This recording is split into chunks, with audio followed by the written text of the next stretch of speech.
பரமசத்தியத்தில் பரவசம். இன்று செப்டம்பர் 26 ஆவியினால் பதிலளியுங்கள்.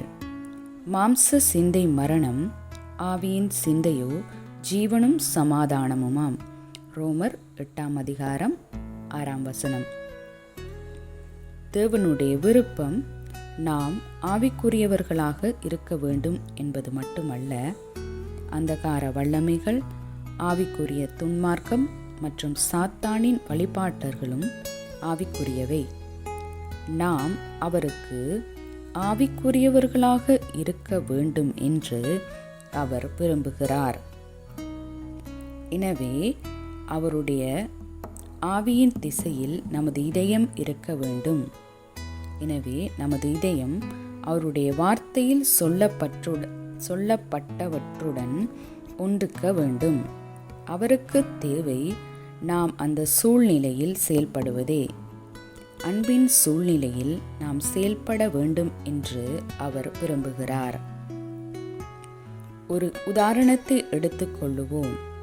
நீங்கள் வேலை செய்யும் இடத்திலோ அல்லது திருச்சபையிலோ நீங்கள் ஒரு பொறுப்பில் இருந்து மற்றொரு பொறுப்புக்கு மாற்றப்பட்டால், நீங்கள் அதை வரவேற்பு குறைவாக உணர்ந்தால் அதற்கு நீங்கள் எப்படி நடந்து கொள்வீர்கள்?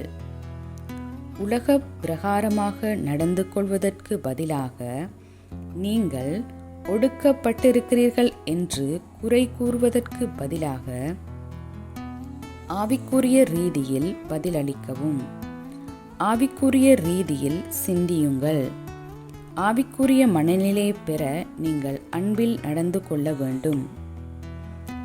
அன்பு உங்களை ஆவிக்குரிய உணர்வுடன், ஆசீர்வாதங்கள் மற்றும் ஆவிக்குரிய வழிகாட்டுதலுடன் செயல்பட உதவுகிறது.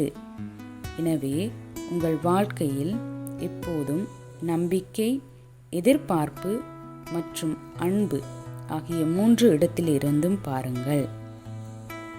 ஆவிக்குரிய வல்லமைகள் இவை 3. இவை ஒருபோதும் தவறியதில்லை. இப்போது விசுவாசம், நம்பிக்கை, அன்பு இம்மூன்றும் நிலைத்திருக்கிறது.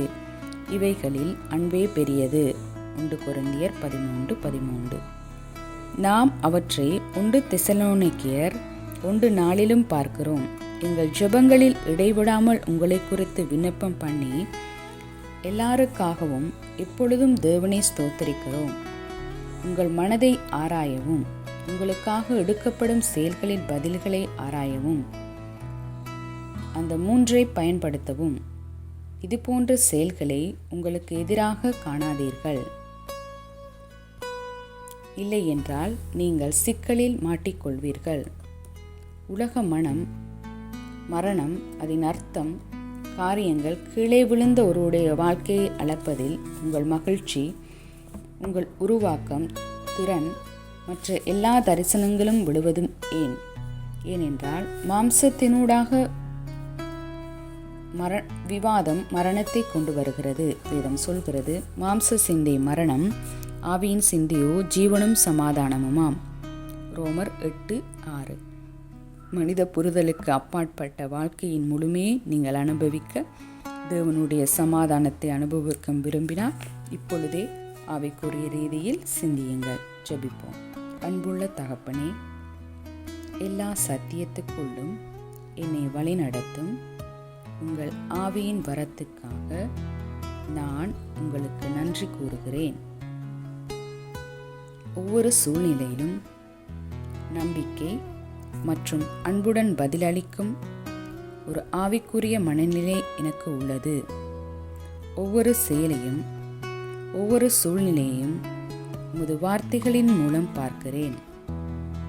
நான் எப்போதும் அன்புடன் நடக்கிறேன், சிந்தித்து பதிலளிக்கிறேன்.